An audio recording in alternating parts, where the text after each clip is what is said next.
Buenas tardes. Entonces vamos a iniciar el primer panel de esta tarde, que se llama La experiencia de los empresarios como protagonistas del contexto actual. El moderador será Carlos Tramutola y el panel está conformado por Gerardo Bartolomé, Roberto Murchison y Daniel Novigil, a quien invitamos entonces a pasar y tomar lugar en el estrado. Buenas tardes a todos. Como ya todos los que asistimos a estos eventos tenemos la experiencia, este panel post-almuerzo tiene que combatir fuertemente para concentrar la atención de todos los presentes, pero los organizadores para eso diseñaron un panel de lujo que acá tenemos presente, que no me cabe ninguna duda que va a mantenerlos bien atentos. Estamos en este encuentro que habla sobre los empresarios, el Estado y un mundo en pleno cambio. Escuchamos esta mañana hablar de un montón de cambios que se vienen y muchos de ellos que son amenazas o desafíos, como querramos llamarlo. Y en esta sesión de la tarde queremos que tres empresarios distinguidos y con profunda experiencia en distintos sectores de la actividad económica, agro, industria, servicios, nos cuenten sus experiencias como protagonistas dentro del contexto actual. Alterando el orden alfabético usual, por razones que tiene que salir de viaje hoy mismo, la primera exposición la va a hacer Daniel Novigil, que está acá a mi derecha, que es el CEO de Ternium, empresa siderúrgica líder en aceros planos de América Latina, con ventas de 10.000 millones de dólares y actividades en México, Argentina, Colombia, Centroamérica, Estados Unidos, y que recientemente, como es de conocimiento público, adquirió una participación en el grupo de control de Usiminas, la mayor empresa siderúrgica de Brasil, que refuerza, por lo tanto, su condición de principal proveedor de la cadena metalmecánica de la región. Al mismo tiempo es vicepresidente de la Asociación Latinoamericana del Acero y miembro del directorio de la Asociación Mundial de Productores de Acero. Es ingeniero industrial de la UBA, máster en Management de la Stanford University y miembro del Advisory Board de este Master Program. Realizó estudios ejecutivos en la AOTS en Japón, en el MIT Sloan School de Management y en la Wharton School de Pensilvania. Bueno, buenas tardes a todos. Muchas gracias, Carlos, por esta introducción. Un gran gusto para mí estar en este evento de ACDE, de las instituciones más prestigiosas empresariales de la Argentina, y además un gran orgullo para mí estar con tantos amigos y tantos colegas que han compartido la trayectoria empresarial que empezamos algunos años atrás. Yo voy a tratar de describir un poco qué es Techini y qué es Ternium en Argentina y qué vinculación tiene Ternium con su entorno, con el entorno político, con el entorno de la comunidad, con el entorno de las instituciones, de la educación, con el entorno virtual de la investigación y desarrollo.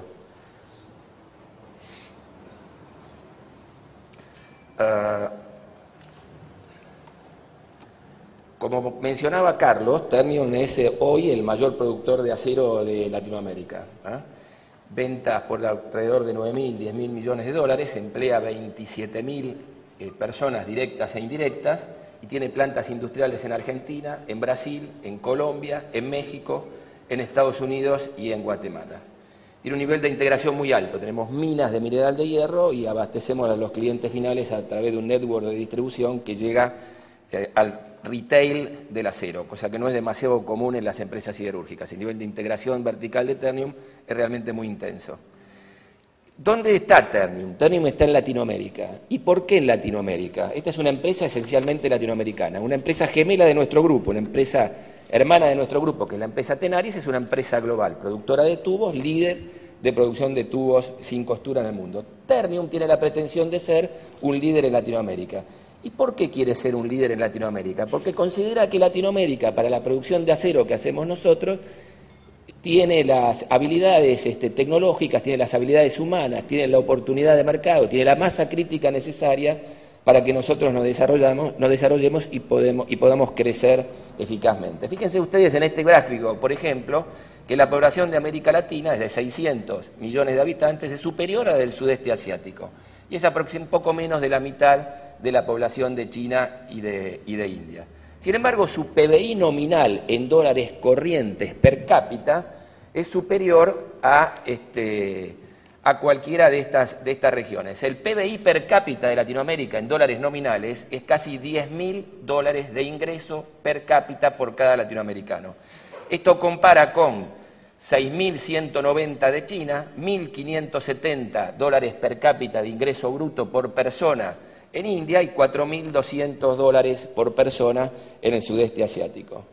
Sin embargo, el desarrollo industrial de Latinoamericana tiene un claro retraso, especialmente si lo comparamos con China. El porcentaje que representa la industria en el PBI de Argentina es del 15%, mientras que en el sudeste asiático la industria representa el 25% del PBI y en China el PBI industrial ocupa el 30% del PBI total. Interesante destacar que Latinoamérica representa el 8% del PBI mundial. Es una región entonces, en resumen, con una población enorme, 600 millones de habitantes, con un alto income per cápita, es decir, Producto Bruto Industrial, Producto Bruto Total per cápita, y tiene una estructura de manufactura que yo diría, y como vamos a ver después, débil vis a vis algunos competidores del mundo emergente, como por ejemplo el sudeste asiático o como por ejemplo China. Nosotros en el Grupo Techin y particularmente en Ternium tenemos una obsesión por la industria, ¿no es cierto? ¿Qué es para nosotros la industria? Más allá de la definición tradicional de que la industria produce bienes y agrega valor para servir necesidades de los clientes en diferentes localizaciones, para nosotros la industria es también un referente social. Y la empresa privada dentro de ese mundo industrial es un operador social. ¿Y por qué pensamos de esta manera?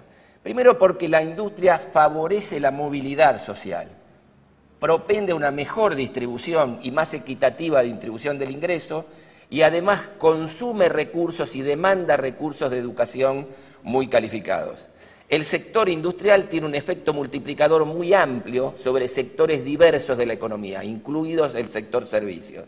La industria genera empleos de alta calificación, fundamentalmente educativa, y de alta remuneración. La industria promueve el desarrollo, favoreciendo la mejora de los términos de intercambio de los países en los cuales opera, y particularmente de nuestro país. Y dentro de la industria, nuestro criterio juega un factor predominante, la educación de los recursos humanos. La educación de los recursos humanos en términos de calidad, en términos de productividad, en términos de eficiencia, en términos de movilidad social. Estamos yendo de lo general a lo particular. Vimos lo que es Latinoamérica en el mundo, vimos lo que representa la industria como generador de empleo. Dentro de la industria hay un sector particular, que es el sector que nosotros abastecemos, que es el sector metalmecánico. Sector metalmecánico, poco se sabe de él, hay pocos análisis que se han hecho para caracterizar la influencia del sector metalmecánico en la vida industrial de nuestro país y en la vida de relaciones laborales de nuestro país. El sector metalmecánico argentino hoy produce bienes por $30.000 millones, que representa aproximadamente el 20% del Producto Industrial de nuestro país.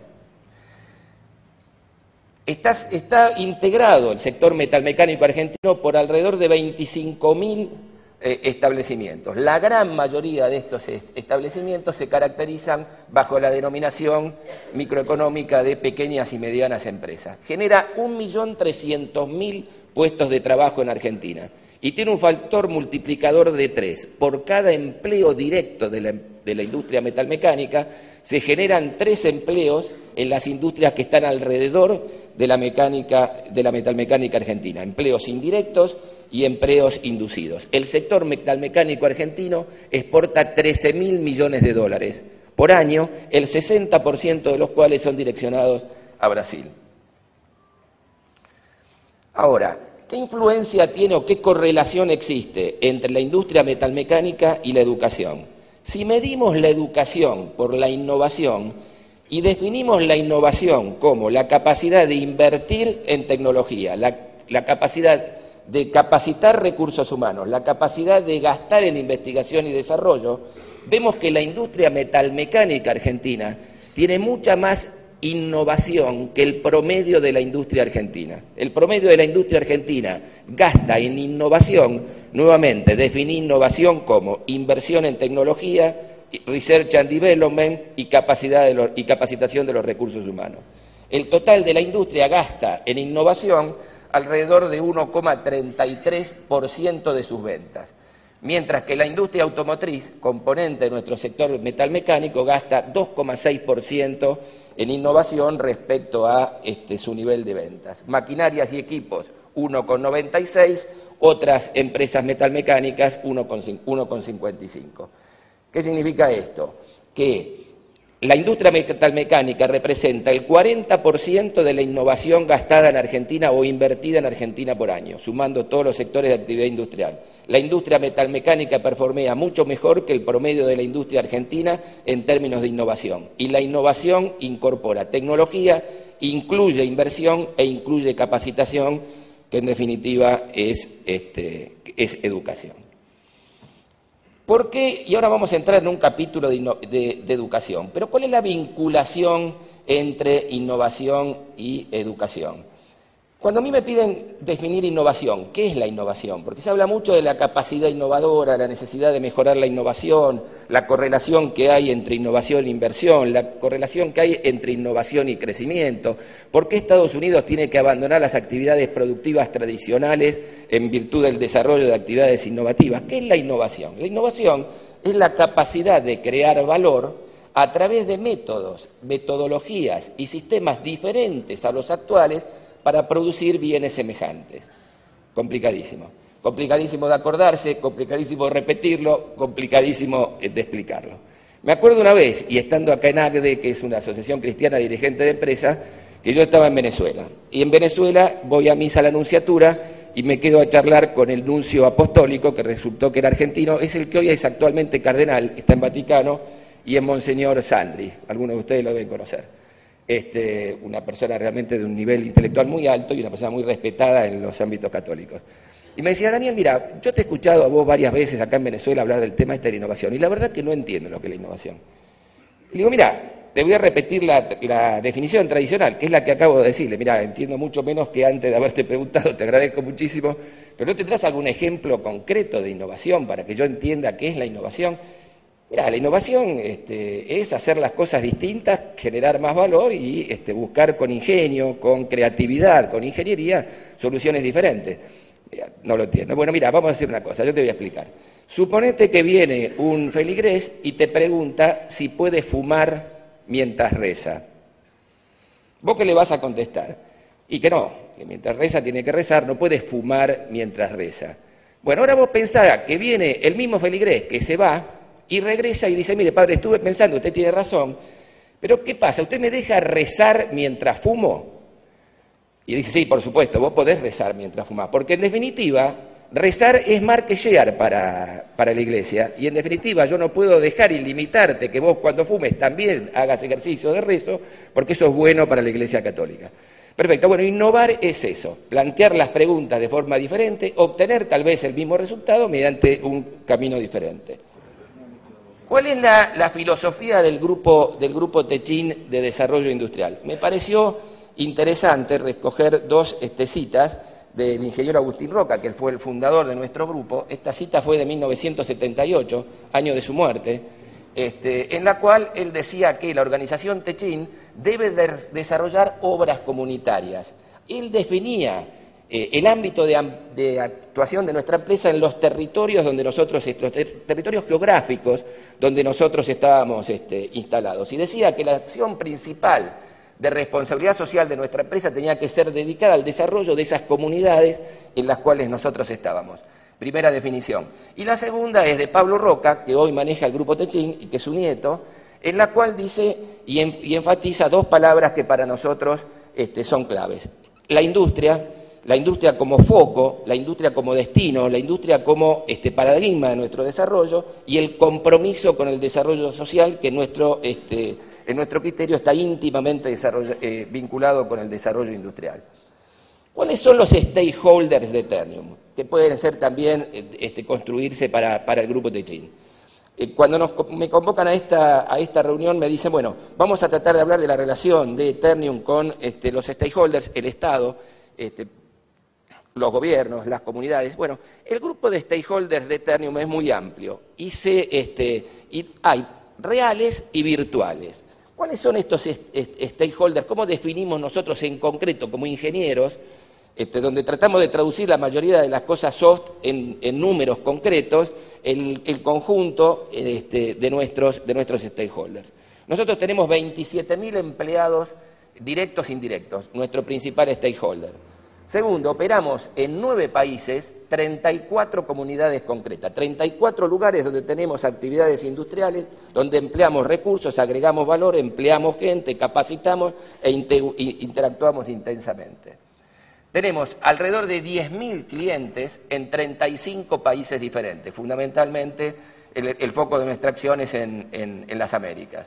Tenemos 4.000 proveedores, 20.000 accionistas en la bolsa de New York, la empresa es alrededor de 30% public en el New York Stock Exchange, y después interactuamos con otros stakeholders, dentro de los cuales está el Estado también, las cámaras empresariales, las autoridades nacionales y locales, los sindicatos. Y en el medio de todo ese conjunto de cosas concretas, una comunidad virtual de cuestiones que están vinculadas con la investigación, con el desarrollo, con la educación, y con cuestiones vinculadas al medio, fundamentalmente la nube educativa intelectual con la cual interactuamos. Estas son el listado de las comunidades en las cuales nosotros tenemos instalaciones industriales. En estas comunidades, que son 34, viven aproximadamente 21 millones de personas. 21 millones de personas. En todas estas comunidades la actividad de Ternium se concentra tratando de difundir lo que hacemos, interactuar con ellos, y llegamos de una forma u otra a ese 31 millones de personas, a través de comunicación, a través de publicidad, a través de propaganda y a través también de vinculaciones, fundamentalmente en el campo educativo. Van a tener copia de este paper, así que yo no voy a tomarme el trabajo ni le voy a exigir a ustedes que se tomen el trabajo de leer cuáles son estas, pero ahí están descritas donde operamos en cada uno de los países. Nosotros, como yo decía antes, le asignamos a la educación un valor preponderante. ¿Por qué? Porque creemos que la educación es calidad de vida, porque creemos que la educación es desarrollo social, porque creemos que la educación es competitividad, porque creemos que la educación es productividad, y en este campo desarrollamos la mayor parte de nuestro esfuerzo de responsabilidad social, identificando carencias de nuestros trabajadores, identificando carencias de las comunidades donde actuamos y tratando de buscar el desarrollo de las mismas a través del apoyo de actividades educativas, fundamentalmente en el campo técnico y tecnológico. Apoyamos a las escuelas técnicas, a las universidades técnicas, damos becas, y nuevamente ahí se describen algunas de estas becas que damos y que han tenido a lo largo de muchos años de actividad un montón de ejemplos concretos de personas que han podido recorrer este camino, mejorar y volver o no a trabajar con nosotros. Ahora, ¿por qué creemos que es importante la educación? Porque en el caso de Ternium, el patio en el cual nosotros elegimos para hacer negocios, que es Latinoamérica, creemos que tiene una enorme deuda con la educación de sus jóvenes. Nuevamente, como ingeniero, tuve que plantear esto en términos de ordenadas y de abscisas. En abscisas, en el eje horizontal, se ve la educación en sus factores cuantitativos, la cantidad de educación. Y aquí vemos lo mal que está Latinoamérica, México, Brasil, Argentina, Colombia, cuando analizamos el drop rate de la escuela secundaria, es decir, la inversa, la finalización, el índice de finalización de nuestros estudiantes secundarios, que solamente en Argentina del 58%, aunque ciertamente está mejor que México, que Brasil y que Colombia y que Perú.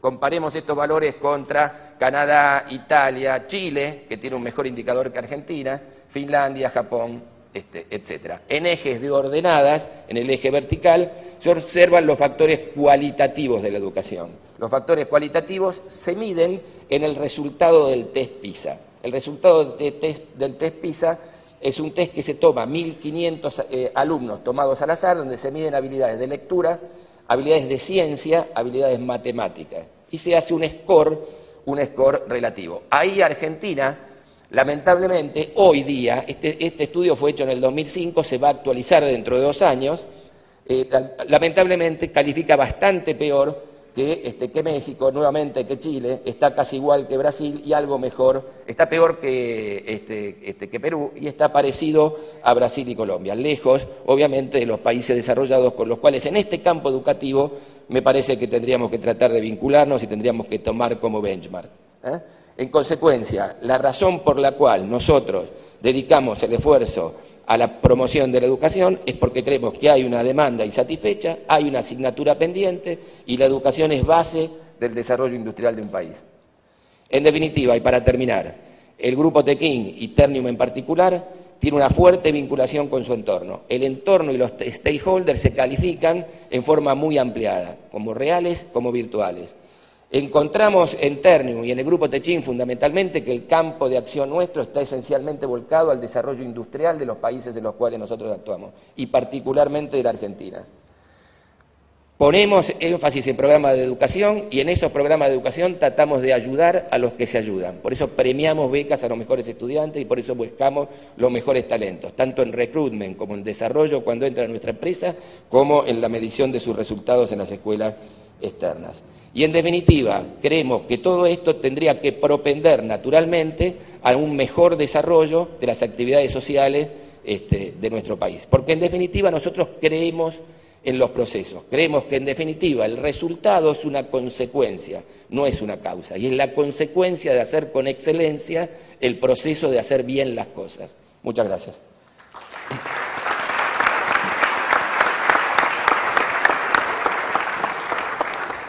Muchas gracias, Daniel.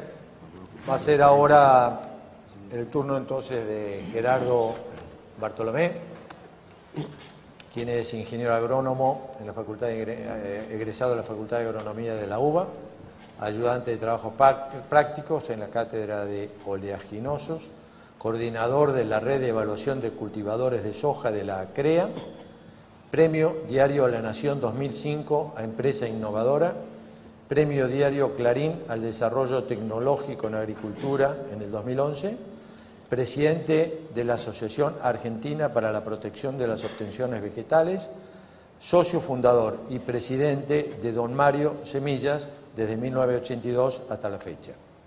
Gerardo, te escuchamos con atención. Gracias. Buenas tardes a todos. Ante todo, un agradecimiento a ACDE, a Mario y en particular a Luis Bemeule, que fue quien nos propuso como empresa del sector agroindustrial para compartir con ustedes esta jornada y poder de alguna manera compartir nuestros 30 años de historia. Cuando venía de la oficina pensaba realmente qué nosotros podemos aportar contándoles nuestra historia a todos ustedes y de alguna manera se expresa en esta transparencia, es decir, contarles, como les decía, los 30 años que tenemos de historia, no solo en la Argentina, sino que hemos tenido una expansión a los países sojeros de Sudamérica. Y lo interesante es que es una empresa que se ha hecho con accionistas argentinos, con funcionarios argentinos y en un territorio argentino que después traspasamos la frontera, pero nos manejamos fundamentalmente como nuestro territorio de negocios de Sudamérica. Con lo cual, de alguna manera, y es una historia exitosa en un momento en el que estamos todos hablando de otras empresas, de otros países, de otras condiciones. Bueno, esto es un testimonio de que en Argentina los sueños son posibles y, de hecho, en el año 2005 lanzamos un libro que contaba nuestros primeros 23 años de historia, que lo llamamos Don Mario, un sueño argentino. Y este año, para celebrar los 30 años, estamos lanzando un libro que se llama Don Mario, una realidad regional, y en estos últimos 7 años trata el libro de contar cómo fue la expansión del negocio fuera de la Argentina en este concepto de regionalización del negocio. La empresa la fundamos en el año 82, entre 6 amigos, uno de ellos está acá, Eduardo Caride, 6 amigos de la infancia, diferentes profesiones, 3 ingenieros agrónomos, 3 profesionales de otras actividades.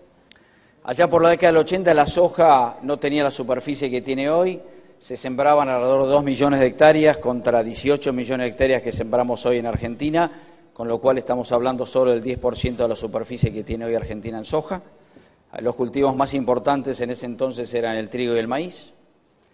Desde lo profesional, junto con César Belloso, que soy el presidente de APRESID y socio de don Mario, nos pusimos o tuvimos la inquietud de estudiar a fondo el cultivo, un cultivo novedoso y para el que conoce de agronomía con un montón de cuestiones técnicas que en ese entonces eran difíciles de resolver y bueno, realmente con toda la energía de recién egresado de la facultad, junto con César, nos pusimos a trabajar en el cultivo de la soja y tratar de entender más cómo funcionaba el cultivo y que ese cultivo pudiese agregar más valor a los agricultores y al país.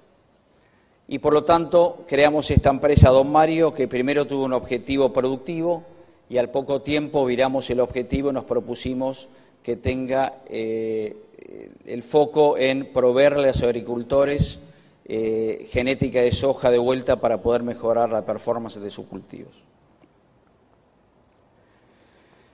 Para ubicarlos dentro de la cadena de valor de soja, en nuestro caso somos proveedores de insumos al agricultor y el insumo semillas es valorado por los agricultores no como un gasto, sino como una inversión, y esto nos permite a nosotros poder tener un vínculo con el agricultor mucho más profundo que el vínculo que pueden tener otros proveedores, como el caso de los agroquímicos o de los fertilizantes.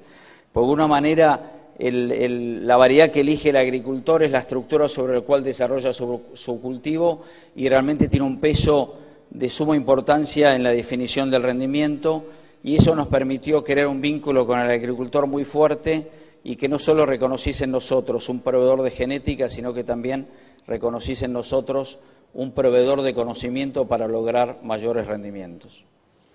Normalmente cuando empezamos a hablar en un ámbito que no es el agronómico, nos confunden con un agricultor o con un grupo como puede ser los Grobo, MSU o Cresut, etcétera. No, nosotros somos proveedores de estos agricultores y de todos los agricultores de un insumo que realmente es estratégico en la definición de los rendimientos.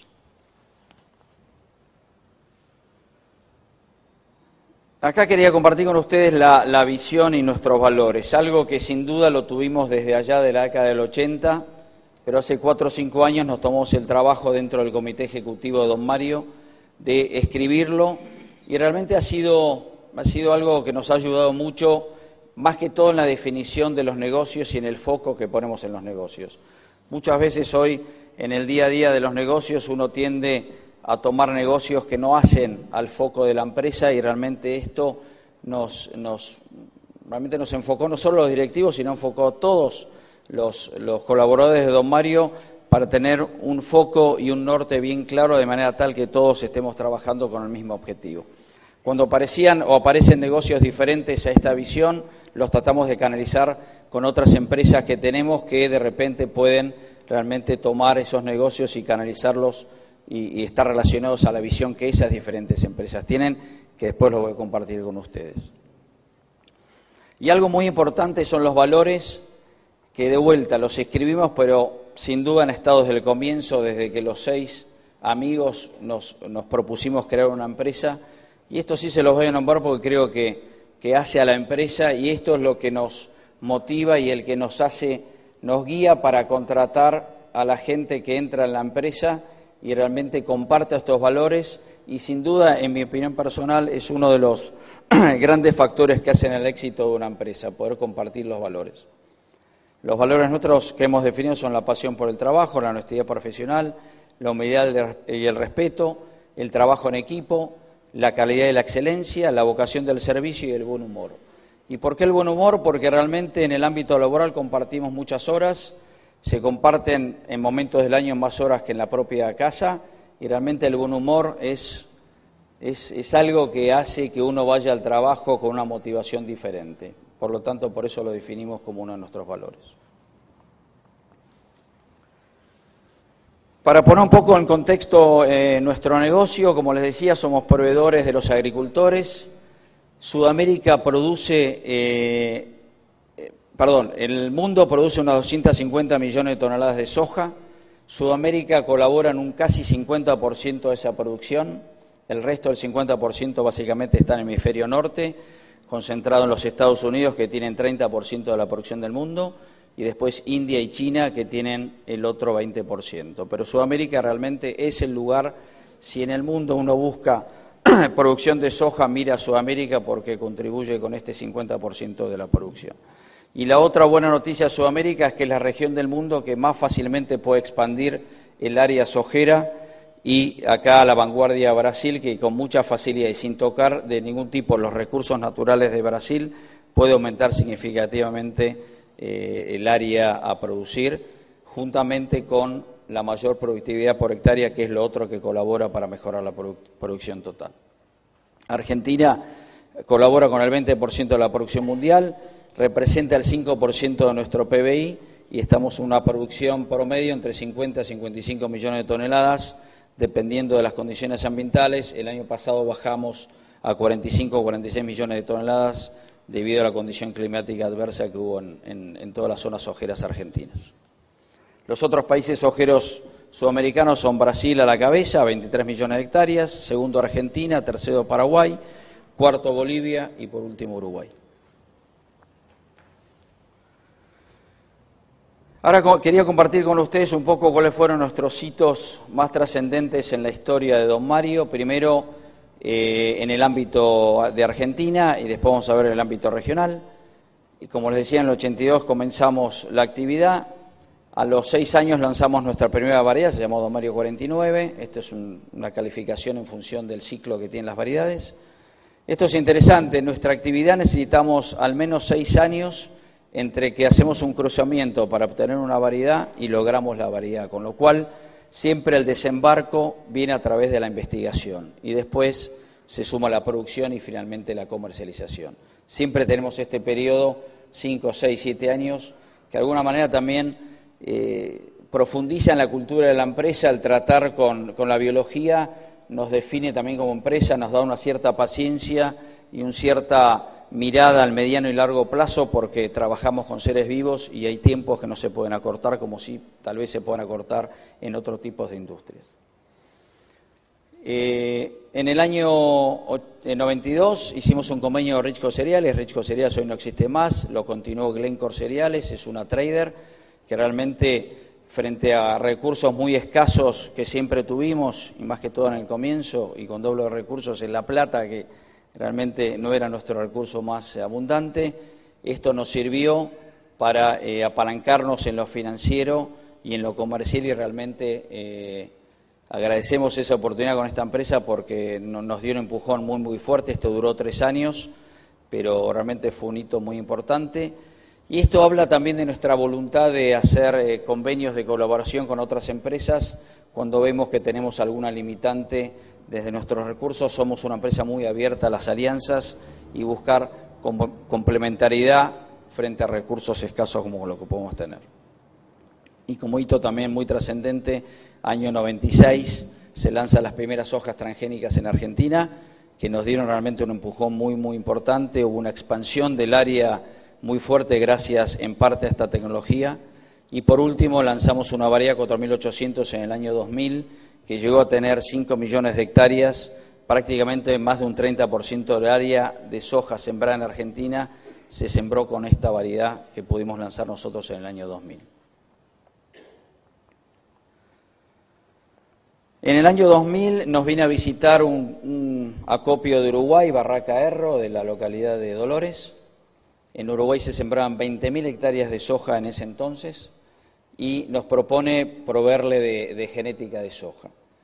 Un negocio muy chico, muchas veces en los negocios uno trata de mirar más allá porque por 20.000 hectáreas realmente no justificaba exponer nuestro germoplasma, que es nuestro activo más importante. Pero bueno, vimos que había un potencial.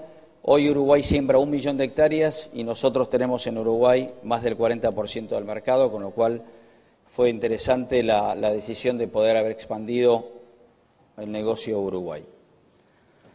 Tal vez el hito más importante que hemos tenido en nuestra historia es el lanzarnos en Brasil, cosa que hicimos en el año 2003. Acá creo que es interesante cómo ocurrió esto. Nos vienen a ver un mejorador de soja del Embrapa, que es el equivalente al INTA de Argentina, que se había retirado y estaba buscando fuentes de germoplasma en Argentina porque se veía por introducción de variedades argentinas, que la genética argentina funcionaba muy bien en el sur de Brasil, más que todo en el estado de Río Grande do Sul. Entonces nos vino a buscar para licenciarles variedades. Y ahí le dijimos, la verdad que licenciarle no, preferimos asociarnos con ustedes y desarrollar una empresa brasilera en donde nosotros aportamos el activo germoplasma, pero queremos ser parte del proyecto. Como les decía, una decisión tal vez la más trascendental por lo que después nos sucede, y esta asociación también con dos brasileros realmente fue gran parte del éxito que tuvimos en Brasil, debido a que ellos nos derramaron la cultura brasilera, nos ayudaron a entender al agricultor brasilero, la cultura de negocios de Brasil. En este negocio hay que registrar las variedades, con lo cual hay un vínculo con el Estado. Brasil tiene su burocracia que es bastante compleja, otro idioma, otra cultura, con lo cual, como moraleja de esto, realmente el haber empezado esta empresa en Brasil con dos socios locales realmente ha sido una de las claves del éxito.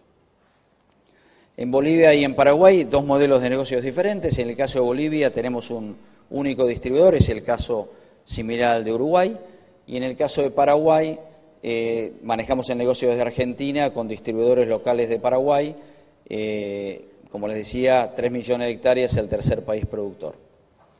De vuelta, así como en el año 2000 lanzamos 4.800, en el caso de Brasil lanzamos una variedad Potencia en el año 2009, 6 años después de habernos establecido en Brasil, con la fortuna realmente de que esta variedad desde el año 2009 hasta última campaña ha crecido significativamente y tiene hoy prácticamente en el estado de Paraná, Río Grande do Sul, algo en San Pablo, Mato Grosso do Sul, alrededor de 3,5 millones de hectáreas. De vuelta habla de lo que es un buen producto y cómo la penetración se hace explosiva en la medida que el producto es bueno. Sudáfrica tiene 500.000 hectáreas de soja, es un país dentro de África que permite los cultivos transgénicos.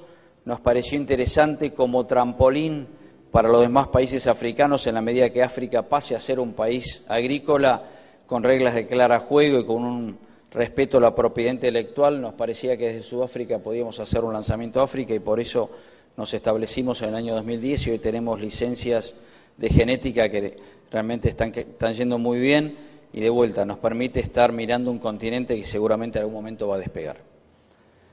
Y el gran sueño, poder lanzar variedades en los Estados Unidos. Empezamos actividades de investigación hace ya 3 años y estamos con una gran expectativa que en el 2014 o 2013 podamos estar lanzando nuestras primeras variedades.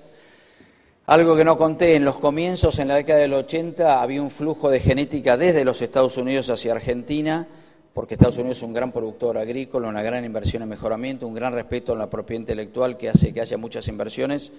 Esperemos en 2 años revertir ese flujo y que desde Argentina podamos estar licenciando genética en los Estados Unidos. Realmente es un anhelo profesional y agronómico que estamos con mucha expectativa y convencidos de que lo vamos a lograr.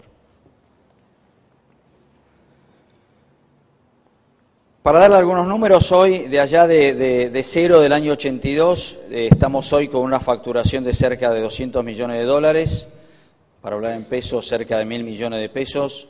Estamos con más de 600 colaboradores. Realmente en los últimos 10 años hemos tenido un crecimiento explosivo.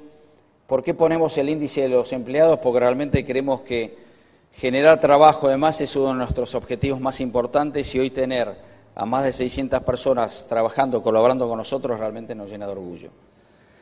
Y cuando charlamos con Mario acerca de un poco compartir con ustedes como empresario lo que nos ha pasado en estos 30 años, sin duda nos ha pasado de todo. Nacimos en un año 82 donde estuvo la guerra de Malvinas, pasamos por condiciones extremas de sequías, pasamos por hiperinflación, pasamos por, no sé, ahí está, por miles de cosas que realmente nunca nos dejaron de perder el foco y el norte y siempre tratamos de mirar más allá pensando que esos eran situaciones coyunturales y lo fueron.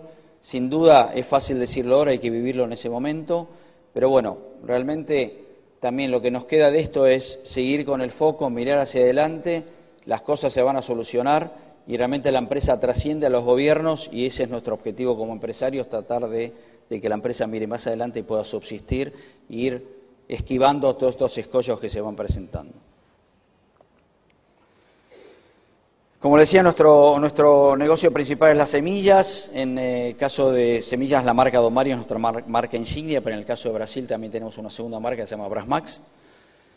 Tenemos sociedades en todos los países en los que estamos y un pequeño comentario a la SGR, Sociedad de Garantías Recíprocas. En el año 2003 constituimos Don Mario SGR para poder avalar a nuestras pymes, que no entiendo que Techín también tiene una SGR y dentro del agro hay varias SGR. Realmente lo comento porque esto apalancó terriblemente nuestro negocio, nos permitió financiar a los agricultores ya no con nuestro capital de trabajo, sino con el capital de trabajo de los bancos, que es quienes se dedican a la financiación, y creamos una comunidad tanto de proveedores como de clientes muy interesante, y es así que compramos una segunda SGR, Sol Garantías, y el año pasado le compramos al Banco Macro una tercera SGR que se llama Macroaval.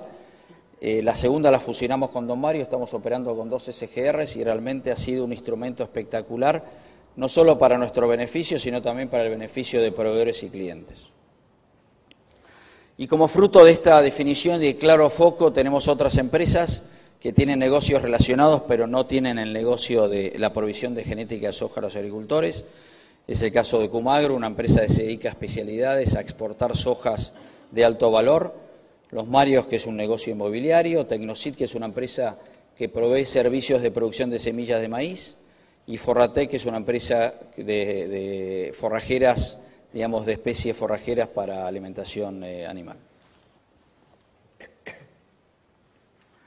Me quedan 2 minutos. Le quería compartir con ustedes, ya que hablando con Mario, un poco también cómo era nuestro vínculo con el Estado. Básicamente el vínculo con los Estados es a través del marco legal. El marco legal que rige nuestro negocio es la Ley de Semillas. La Ley de Semillas es uno de los 2 sistemas para proteger a las obtenciones vegetales, el otro es las patentes, que solo se aplican en los Estados Unidos. En el caso de Sudamérica, de Europa, lo que protege son las leyes.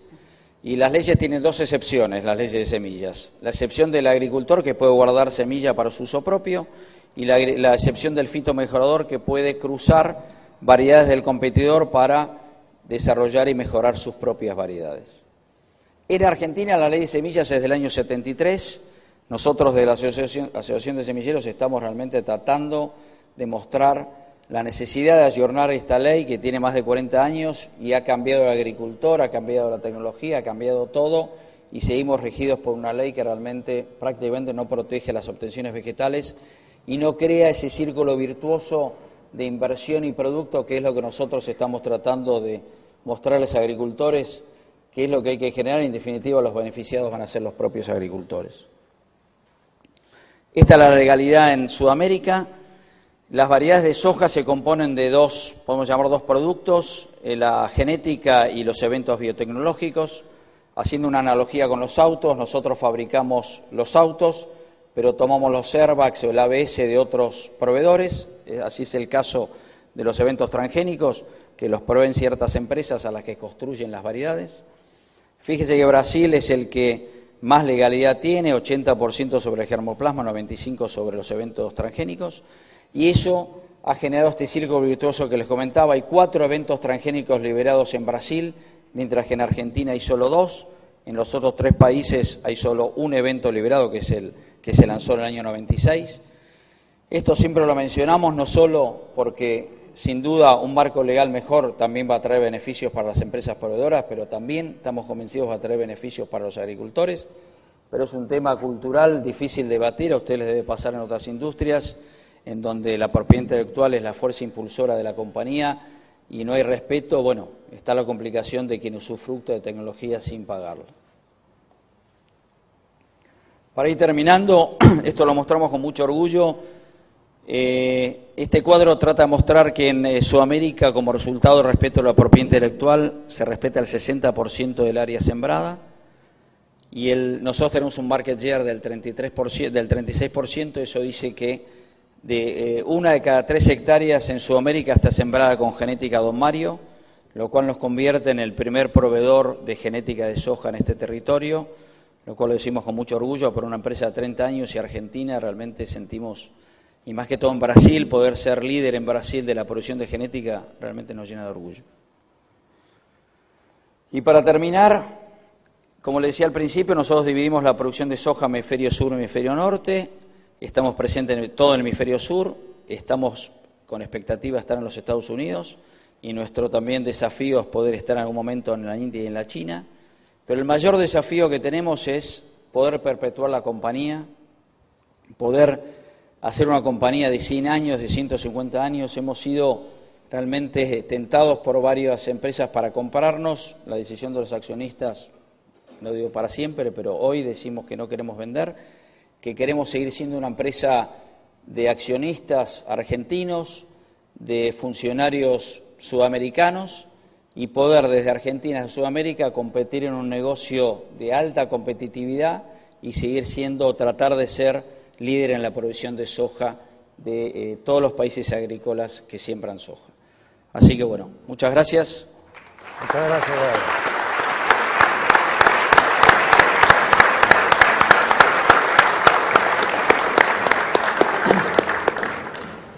Muchas gracias, Gerardo. Es el turno ahora de Roberto Murchison, es director ejecutivo del grupo Murchison, con responsabilidad sobre la terminal Zárate, sobre Murchison Estibajes y Cargas, sobre la UTE de FIBA Murchison y sobre Murchison Uruguay. Es presidente de la Terminal de Servicios Portuarios Patagonia Norte, Sociedad Anónima, es presidente de la Cámara de Puertos Privados Comerciales y es miembro de la Comisión Directiva de la Asociación Civil Educativa Escocesa San Andrés y es anciano de la Iglesia Presbiteriana San Andrés. Se recibió de ingeniero industrial en el ITBA y es máster en Administración de Empresas en la School of Management del MIT. Roberto, te dejamos con la palabra. Bueno, muchas gracias y buenas tardes a todos. En primer lugar, quiero agradecer a ACDE por haber organizado este evento. También debería agradecer al comité organizador por haberme invitado a hablar, pero no me gusta mentir. Me gustaría estar más del lado de ustedes que donde estoy parado en este momento. Pero bueno, me honra que me hayan invitado a hablar y les agradezco por eso. Si bien me han presentado, sospecho que la mayoría de ustedes no saben mucho acerca de nuestra empresa. No le voy a dedicar mucho tiempo a eso, simplemente decir lo suficiente para que sepan de dónde vengo, ya que creo que estoy acá porque lidero esta empresa, me parecía que por lo menos algo tengo que decir. Murchison es una empresa, somos operadores portuarios, diría es un conjunto de empresas medianas, empleamos unas 1.500 personas, operamos unos 6 puertos desde Zárate hasta Puerto Deseado. Movemos autos, fruta, pescado congelado, lana, ese tipo de productos. Movemos algo de siderúrgica también y algo de semilla también, pero muy poco. Y bueno, es una empresa que tiene 115 años, es de capitales argentinos, soy la 4ª generación y soy el único miembro de la familia que trabaja en la empresa. Así que creo que eso es suficiente, Murchison, para lo que necesitan saber por ahora. Y me gustaría ir al tema un poco que los organizadores me plantearon, que era la relación del empresariado en este mundo que está cambiando, la relación del empresariado con el gobierno. La verdad que nos guste o no nos guste, el mundo está cambiando y vamos hacia un mundo mucho más regulado, con mucha más intervención de los gobiernos. Y si bien no es motivo de mi charla discutir si esto está bien o mal, creo que es un hecho que está pasando. En lo personal tengo un convencimiento que tiene que ver con un tema tocado esta mañana, que es una caída importante en los valores, o por lo menos creo que en Occidente hemos llegado a esta situación por una falta de valores y creo que de alguna forma el empresariado en general, y tal vez me debería incluir en eso, tal vez no hemos sabido poner un freno a tiempo a determinadas cosas, a determinadas formas de actuar. Y esto ha generado que la sociedad en su conjunto reclame más intervención del Estado, reclame más controles, nos miren con más sospecha y bueno, nos lleva a la situación en donde estamos hoy. Mi convencimiento personal es que tanto los empresarios como los políticos somos productos de la sociedad.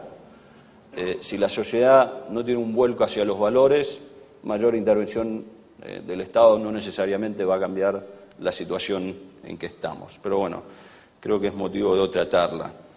Sí, me gustaría decir acá que si bien creo que los cristianos no tenemos, y siendo ACDE lo que es, creo que se puede decir esto acá, Si bien que creo que como cristianos no tenemos el monopolio de los valores, sí creo que el divorcio de la sociedad con Dios o de Dios genera una pregunta difícil de contestar, que es sobre qué anclamos nuestros valores como sociedad. O dicho de otra forma, ¿cómo podemos volver a una sociedad con valores si no volvemos a Dios?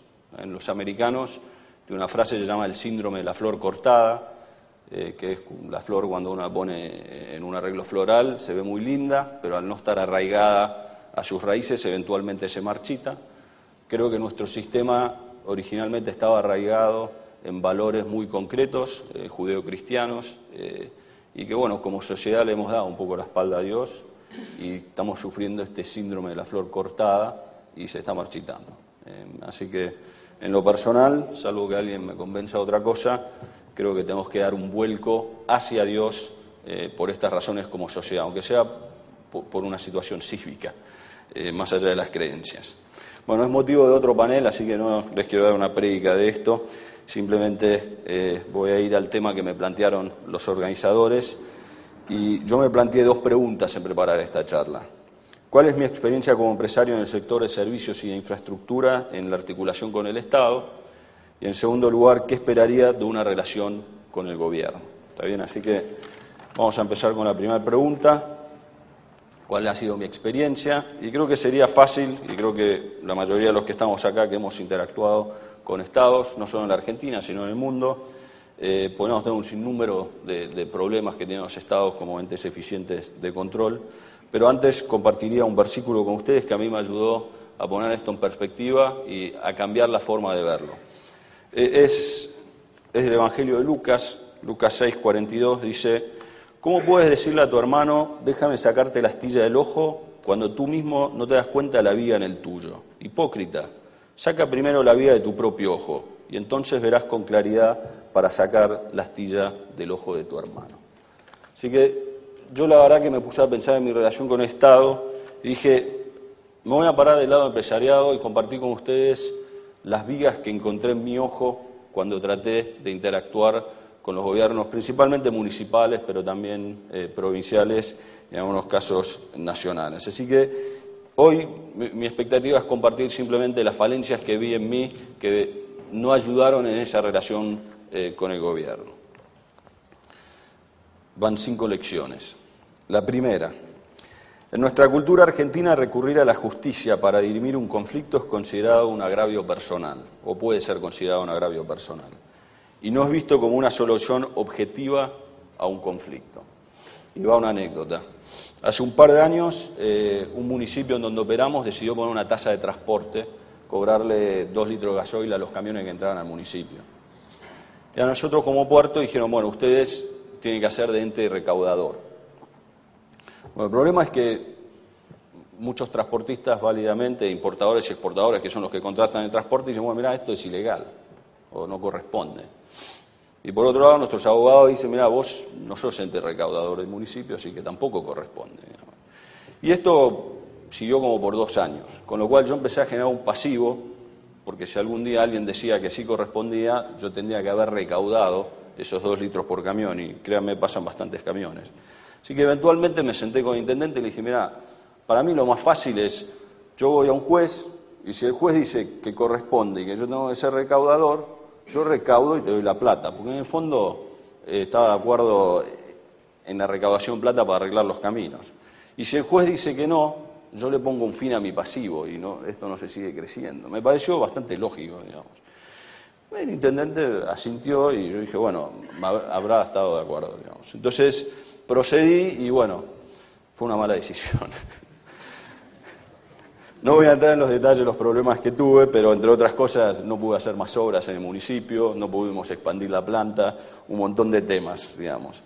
Y con esto no estoy diciendo que no hay que recurrir a la justicia, porque creo que hay cuestiones, hay principios o cuestiones principistas por las cuales alguno a veces se tiene que plantar y dice, bueno, esto es así y yo tengo que defender esto o yo tengo que aclararlo de esta forma. Pero sí creo, por lo menos yo pequé en no darme cuenta en este aspecto, si se quiere, de agravio personal que sintieron algunos por el hecho que hayamos ido a la justicia para resolver el problema. Y creo que cuando uno toma una decisión así, es una variable que yo no puse en la balanza y por eso la comparto, es un aprendizaje que tuve de poner en la balanza cómo se sienten la otra parte cuando uno va a la justicia para resolver algo objetivamente. Mi segunda lección es llamado lógica lineal versus una lógica política. Y hoy vimos varios gráficos y me reía porque en todos había líneas. Los empresarios en general tenemos una lógica lineal. Me gusta pensar que la mayoría de las variables que manejamos son ecuaciones lineales. La utilidad es precio por volumen menos costo. La alternativa sería que no sabemos manejar ecuaciones que no sean lineales, pero dejemos esa duda por ahora. Tendemos a simplificar toda una linealidad. Vemos un gráfico con muchas variables, vemos una regresión, le ponemos una línea en el medio. La verdad que los políticos manejan otro tipo de variables. En general, cuestiones que tienen que ver con reacción en cadena, no tienen necesidad de simplificar todo, pueden vivir con la complejidad de la sociedad en que viven, entonces no tienen esta necesidad de hacer regresiones y generar una línea, digamos. La verdad que para nosotros esto es complicado porque muchas veces los miramos y decimos, estos tipos no tienen sentido común, digamos, no tienen un sentido lineal como el nuestro. Y la verdad que es un error pensar así, y yo me he dado cuenta que en realidad tiene un sentido que es muy distinto al nuestro, un sentido común distinto al nuestro, no lineal, tal vez más complejo, producto que viven en un mundo más complejo tal vez que el nuestro. Y a mí me costó un tiempo aprender esto y entender que, bueno, tiene una lógica distinta a la lógica lineal empresarial, digamos. Mi tercer aprendizaje fue entender que un intendente no es el municipio. ¿Saben? Muchas veces los intendentes tienen todo un sistema burocrático que depende de ellos. La mayoría de los empleados que tienen ni siquiera han sido puestos por su gestión, en muchos casos han sido puestos por gestiones anteriores, por ende no los pueden cambiar. Bastante más politizado que una empresa, ni hablar si es un gobierno de coalición.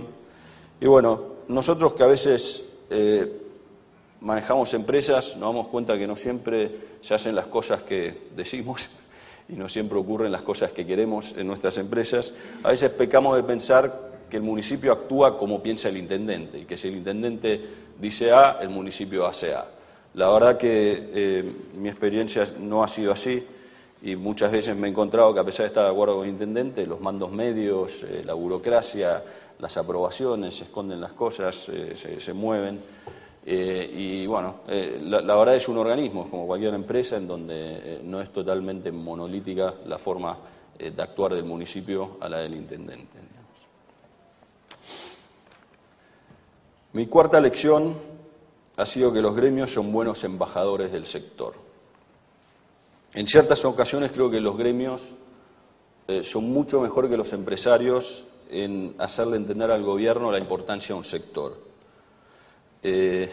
Acá también puedo compartir, bueno, debería compartir primero una advertencia. También creo que, ojo con tratar de usar a los gremios, porque en general son buenos cobradores de su servicio, y lo digo en el buen sentido de la palabra, digamos.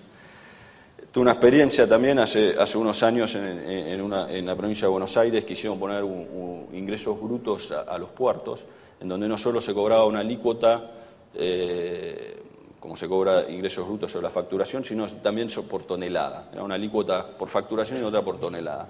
En un caso como el nuestro, para tener una idea del impacto que tenía, pagábamos más de ingresos brutos que impuestos a las ganancias. O sea, era un tema complicado.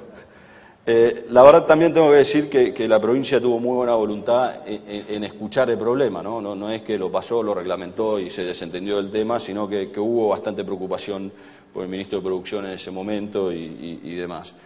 Ahora, la verdad es que me quedé con la sensación que esto no pasó y la verdad se derogó ese artículo de la Ley de Presupuesto de la provincia por los gremios. O sea, los gremios, y no habían sido convocados por el sector empresarial, fueron autoconvocados, diría, se dieron cuenta de la gravedad del tema y de lo que podía implicar en temas de pérdida de fuentes de trabajo, y ellos fueron los que fueron bastante crudos en explicar el impacto que esto tendría en el sector portuario, digamos. Y ahí aprendí, bueno, la verdad que los muchachos saben explicar mucho mejor que nosotros la importancia que tiene este sector para la economía de la provincia, digamos. Y por último, creo que tenemos un problema de tiempos. Esto creo que es un problema que tiene la Argentina. En general, en la Argentina hay un exacerbado cortoplacismo y creo que es, así como en Occidente creo que hay un problema de valores, en Argentina creo que el cortoplacismo es un problema muy grande. Creo que en el corto plazo es muy importante el bien propio, en el largo plazo el bien común es mucho más importante que el bien propio, y al tener un cortoplacismo tendemos nos importa mucho más lo nuestro o lo mío que lo nuestro, digamos. Y creo que la política tiene ciclos muy puntuales que hacen que naturalmente, creo que si cualquiera de nosotros fuésemos políticos, caeríamos en esos ciclos políticos. Creo que es una responsabilidad del empresariado llevar la vinculación público-privada a pensar en más largo plazo que el periodo político, que es natural, digamos. Así que un aprendizaje que di, que creo que es una responsabilidad del empresariado, tratar de empujar los temas, o no empujarlos hacia adelante, sino que la conversación sea una conversación de largo plazo, independientemente del político que tenga en este momento enfrente y que vaya a ir cambiando durante el tiempo, digamos. Así que esos fueron mis aprendizajes, y para terminar, tengo unos 5 minutitos, quisiera compartir con ustedes qué espero de una relación con el gobierno. Bueno, en primer lugar, una visión integradora o de conjunto. Me voy a referir al sector portuario, le pido disculpas, es el que conozco, pero creo que esto se debe dar en otros ámbitos de la economía. Los puertos, en general, por ejemplo, tengo un puerto granario, tiene la infraestructura propia del puerto, tiene la hidrovía, tiene los accesos de los caminos. Cuando hay un paro, por ejemplo, se congestiona todo, empieza a generar problemas en el municipio. Entonces, cuando se quiere resolver este tipo de problemas, es muy difícil, no hay un actor solo o un actor solo del Estado que puede resolver todos los problemas, por ejemplo, de tránsito, digamos, que genera un puerto, digamos, porque hay caminos provinciales, hay caminos municipales, está la subsecretaría de puertos, está vías navegables. Entonces, hace falta en algún punto alguien que tenga una visión integradora. Le doy otro ejemplo. En los puertos, por ejemplo, tema aduanero. Un cambio en el sistema aduanero, en la burocracia aduanera, en el buen sentido de la palabra burocracia, puede generar un requerimiento de infraestructura portuaria infinita. Digamos, si uno alarga el tiempo del proceso aduanero, digamos, esa mercadería se queda parada en el puerto más tiempo, se necesita más espacio. Para verlo concretamente en Chile, que es bastante... el espacio portuario es muy chiquito, digamos, ¿no? En general los puertos en Chile tienen poco espacio.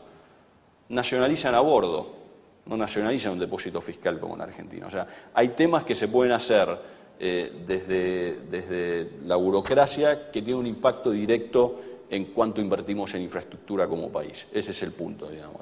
Entonces, yo creo que hay que tener esta visión de conjunto y entender que no solo es un problema del Ministerio de Planificación e Infraestructura, digamos. Es un problema que también tal vez involucra a la FIP, involucra otros órganos del gobierno. De alguna forma creo que lo que está haciendo el Ministerio de Transporte con este ente que quieren hacer para ver el tema del transporte urbano entre la provincia, la ciudad, en conjunto con la nación, creo que va en este sentido. Yo creo que me gustaría dar un Estado que tenga más de estas visiones globales del problema. Y no solo en transporte urbano, me gustaría verlo también en el movimiento de cargas. En segundo lugar, volviendo al tema puertos, pero tal vez en otros sectores se da, nosotros tenemos puertos que son provinciales, puertos que son nacionales, puertos que son privados, puertos que están concesionados, hay entes autárquicos, y la verdad que funciona más o menos bien si uno lo compara con la región. Pero hay un tema que a veces me pregunto quién lo está mirando, que es si hay cuello de botella a 10, 15 años en la necesidad de infraestructura, no solo de puertos, sino también del acceso a puertos. Y la verdad que en el pasado el país ha resuelto esto, muchos de ustedes se acordarán de la Administración General de Puertos, la AGP. Creo que en general tenemos una tendencia que cuando queremos coordinar algo hay que controlarlo y centralizarlo. En la Argentina, durante los últimos 100 años, eso implicó centralizar todo en Buenos Aires, siendo un buen país federal, centralizamos en Buenos Aires, en detrimento de los puertos patagónicos, de La Plata, de Rosario, que eran puertos que ya existían, digamos. Entonces, existiendo esta descentralización que se generó en los puertos y que hoy ya existe, creo que hace falta una capacidad de coordinar esto, pero sin tener que controlarlo y centralizarlo. Y a mí lo que se me ocurrió, es un tema habría que investigarlo un poco, habría que ver un poco cómo son las redes informáticas. Me parece que es cómo se administra una red, cómo se coordina una red en donde cada parte es independiente, pero evidentemente son interdependientes, en donde hay bastante horizontalidad, en donde hay gente que participa en la red que no necesariamente reporta a mí. Bueno, esta visión de red organizacional es algo que me gustaría ver en el Estado. En la parte puerto se da, me imagino que en otras partes de la economía también se puede dar. Y por último, me gustaría que el Estado se asegure que cada actor cumpla su rol. En el ambiente, en el sector portuario naviero, tenemos una situación media extraña. Tenemos gremialistas que se han vuelto empresarios. ¿Está bien? Y esto es un problema, en realidad no es un problema en sí mismo, porque hay todo tipo de empresarios, digamos, pero el problema es que utilizan el paro y el trabajo a reglamento, por ejemplo, como una herramienta comercial. Y esto sí es un problema, porque en realidad el paro y el trabajo a reglamento existe como para una negociación gremial, está permitido por la ley para equiparar un desbalance de poderes y demás, pero cuando ya se usa como herramienta comercial empieza a ser un poco desleal.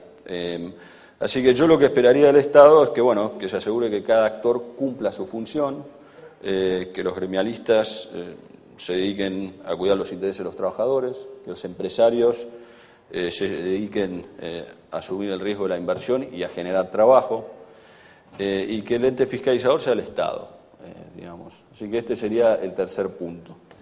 Así que para terminar, me gustaría citar otro versículo bíblico que a mí me ha ayudado y que puede ayudar a varios.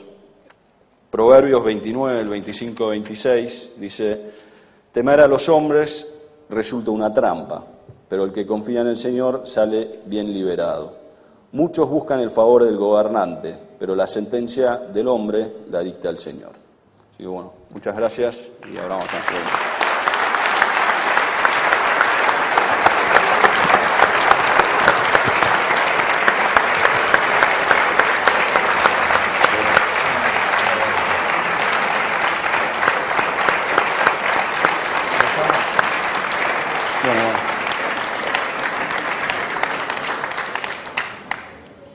Bueno, los prometí que no se iban a dormir después del almuerzo y creo que ha sido logrado. Hemos tenido 3 exposiciones, a mi criterio, no sé si la audiencia comparte conmigo, brillantes, de 3 directivos de lujo, de 3 empresas que han tenido un crecimiento fenomenal en las últimas décadas y particularmente en los 2 primeros casos un proceso de regionalización total y proyectos para convertirse en competidores globales en sus respectivos terrenos, nada sencillos de los 3 que hemos escuchado, ¿no? Las preguntas, como son muchos, las ordené con brochecitos acá al costado para juntarlas y resumirlos. Y comienzan para Novegil y para Bartolomé sobre el tema de la relación con los gobiernos y con el Estado, y básicamente están dirigidas a cómo fueron los aprendizajes que han tenido en este sentido, qué esperarían de relación con el gobierno, cómo es en el exterior esta relación entre empresa, Estado.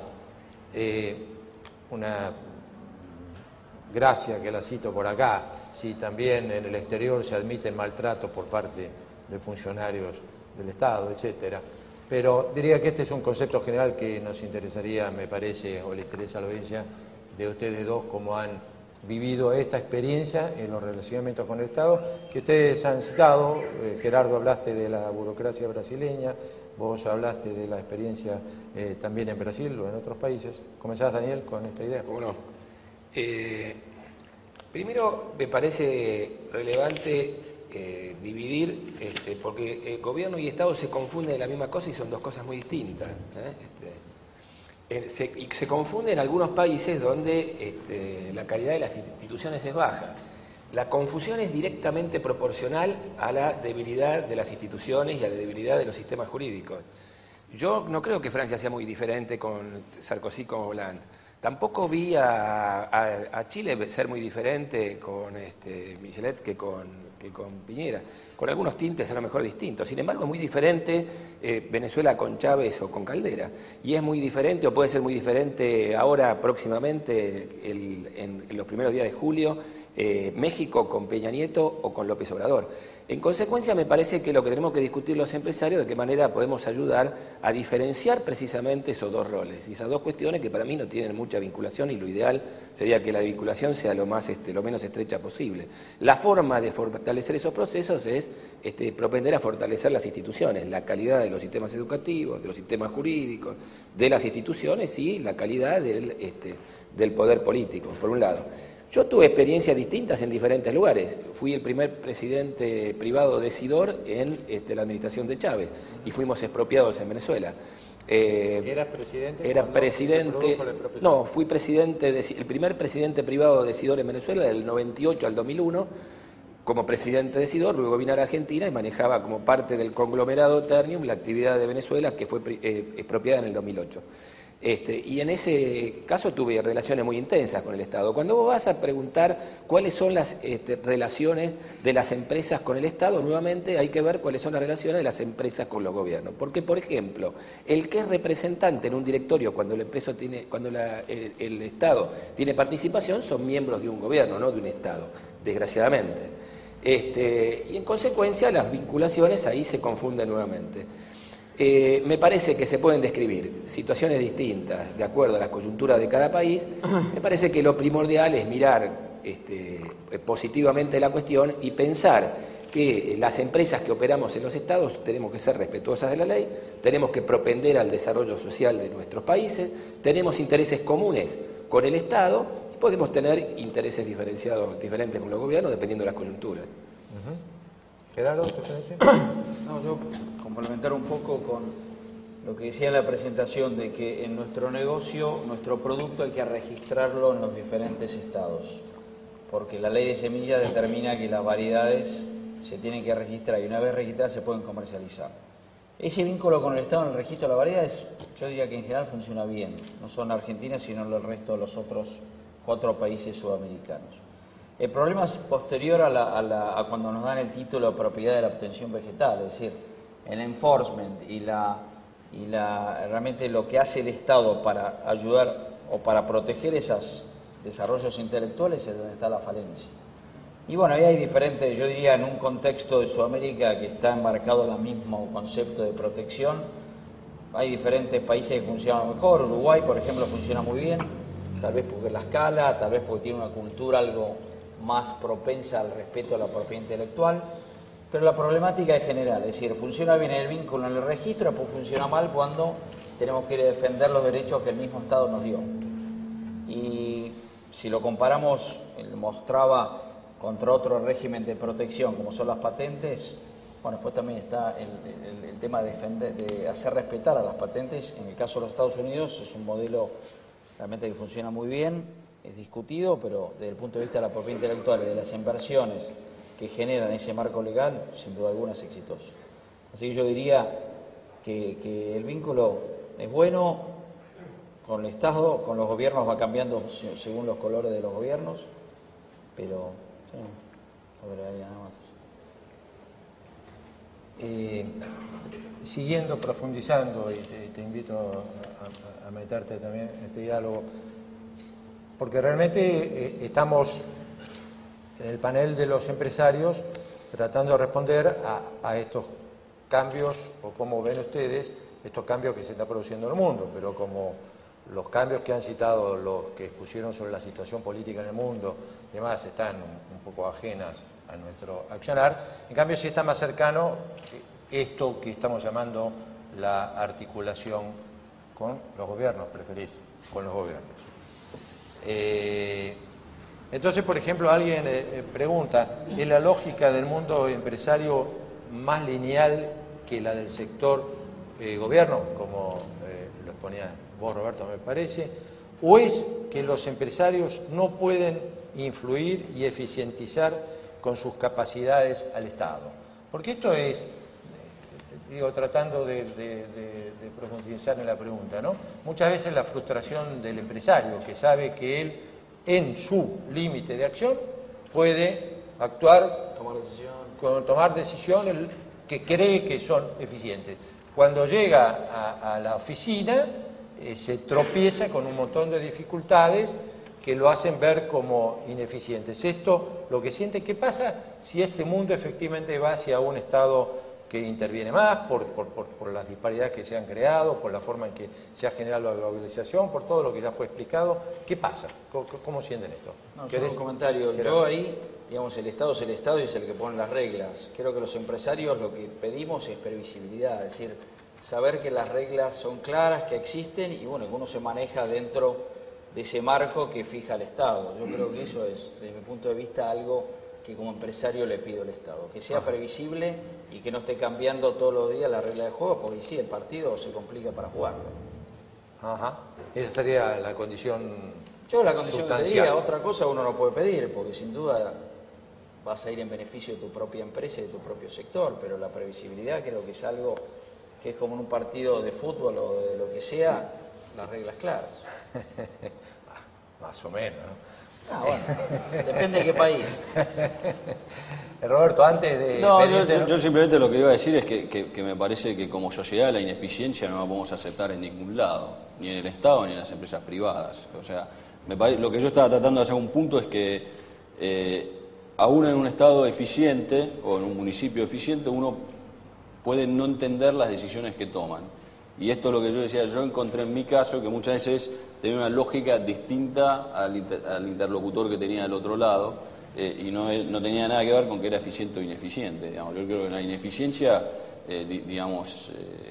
existe en el Estado, existe en las empresas privadas también, digamos, creo que como sociedad la tenemos que erradicar. ¿No? ¿Cómo concilian ustedes los beneficios del poder comerciar fluidamente con el mundo, con la tendencia de las asociaciones empresarias de apoyar iniciativas proteccionistas? Es una pregunta muy interesante, porque yo creo en el libre mercado, creo en la competencia, creo en las habilidades, en la eficiencia, creo en la competitividad, pero no soy ingenuo, ¿no es cierto? Y el mundo de hoy es un mundo de intereses que, de alguna manera, tiene que afrontarse con una cuota fuerte de realismo. Y como ingeniero voy a poner ejemplos concretos, ¿no es cierto? Hoy Argentina tiene un desbalance comercial de manufacturas de origen industrial con China de 9.000 millones de dólares por año. 9.000 millones de dólares por año. Crecimiento exponencial. Y estamos siendo testigos en los diarios de firmar un tratado de libre comercio con China, a la cual no podemos exportarle absolutamente nada. ¿Es China una economía de mercado? Me parece que los que están en esta sala todos saben que no lo es, que no se comporta como tal, que no le exige el pago de préstamo, que no existen los dividendos, que no se comporta en términos competitivos, que no da resultados. En consecuencia, cuando se habla de proteccionismo hay que ser cauteloso. Voy a otro ejemplo. Argentina tiene un desbalance comercial con Brasil de otros 9.000 millones de dólares, también con crecimiento exponencial desde el nacimiento del Mercosur.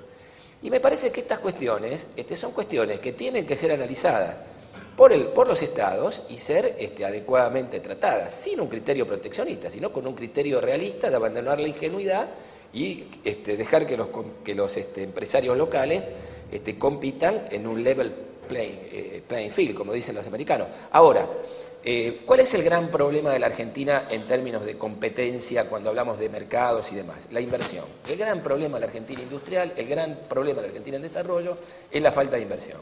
Hoy en Argentina no hay inversión. ¿Qué se necesita para recrear inversión? Se necesitan reglas de juego claras, seguridad jurídica, transparencia, calidad institucional. Y se necesitan un montón de cosas que hacen que el inversor piense en tasa de retorno de largo plazo y ponga raíces en un lugar pensando que va a tener un repago en un tiempo prolongado, porque si no el resto de las actividades que se repagan en forma muy instantánea son actividades de especulación. Cuando se habla de esos procesos de inversión, el sistema de protección de un país juega un rol muy relevante. Obviamente yo propendo al libre mercado, propendo a la competencia, pero me parece que tampoco es cuestión de ser excesivamente ingenua. Roberto, primero me había olvidado que una afirmación que recibí y no pregunta es una felicitación para haber ubicado al cristianismo en el centro del temario. Así que la transmito. Y una pregunta que tengo por acá se refiere al rol del sector gremial, que vos entraste muy de pleno. Y la pregunta es, si reconocéis el valor del sector gremial para la compañía, ¿opinás que es similar a lo que seguirá ocurriendo mañana? ¿Opinás que es proyectable para el futuro? ¿El rol gremial? Sí. Sí. O sea, yo creo que claramente los gremios tienen un rol muy importante en el sistema, digamos. Yo lo que estaba discutiendo en mi exposición es cuando los gremios dejan de actuar como gremios, digamos, ¿no?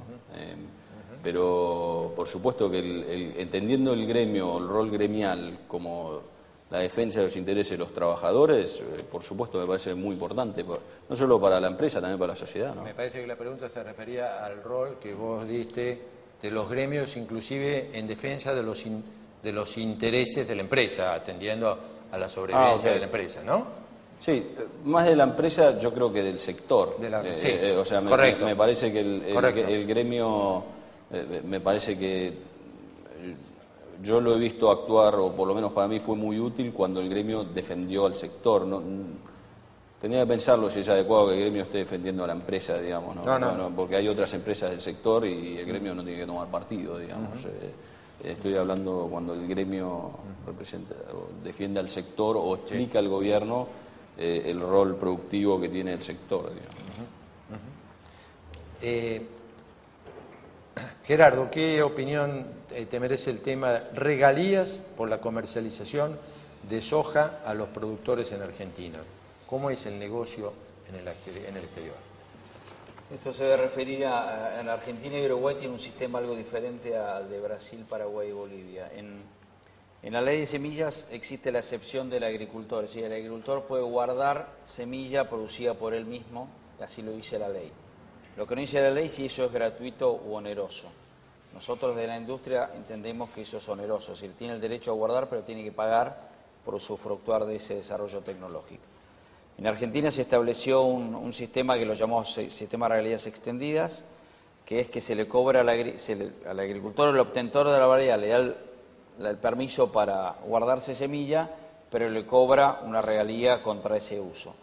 Un sistema que realmente se implementó a principio en la década del 2000 y ha ido creciendo y realmente muchos agricultores lo ven como algo que permite abastecer a este círculo virtuoso del cual hablaba, en el cual cuando hay más inversión, mejor producto, en este negocio el que se beneficia es el agricultor. El tema es que no todos pagan, entonces el que paga se siente que está soportando él la inversión que los otros que no pagan. En el caso de Uruguay, por ejemplo, el sistema de realidad extendida funciona extremadamente bien. Es así como le mostraba que sobre el germoplasma se protege el 95% y la mitad de la protección viene del uso propio oneroso.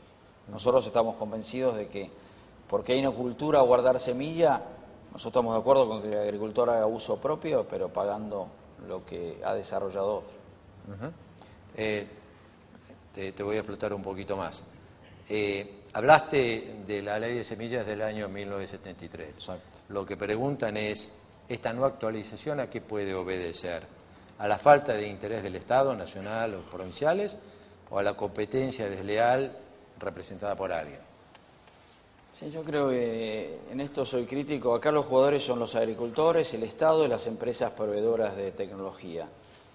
Y parece increíble que no nos podamos puesto de acuerdo en ayornar una ley que todos decimos de que está totalmente desactualizada, pero bueno, las partes, como en otras cosas, lamentablemente no nos ponemos de acuerdo y no se ha llegado a un acuerdo. Yo creo que cuando uno habla con inclusive los dirigentes gremiales del agro, en el 1 a 1 ellos están de acuerdo que esto amerita un ayornamiento, pero después terminamos con el micrófono terminó diciendo que no hay que pagar, que la excepción del fitomejorado del agricultor, etcétera, etcétera. Bueno, y así estamos.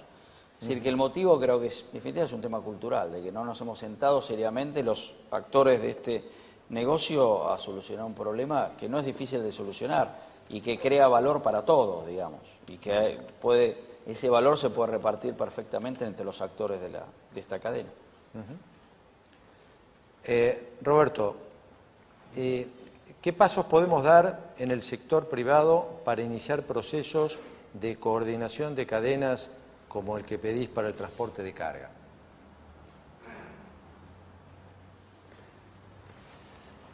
No estoy del todo seguro que se pueda hacer,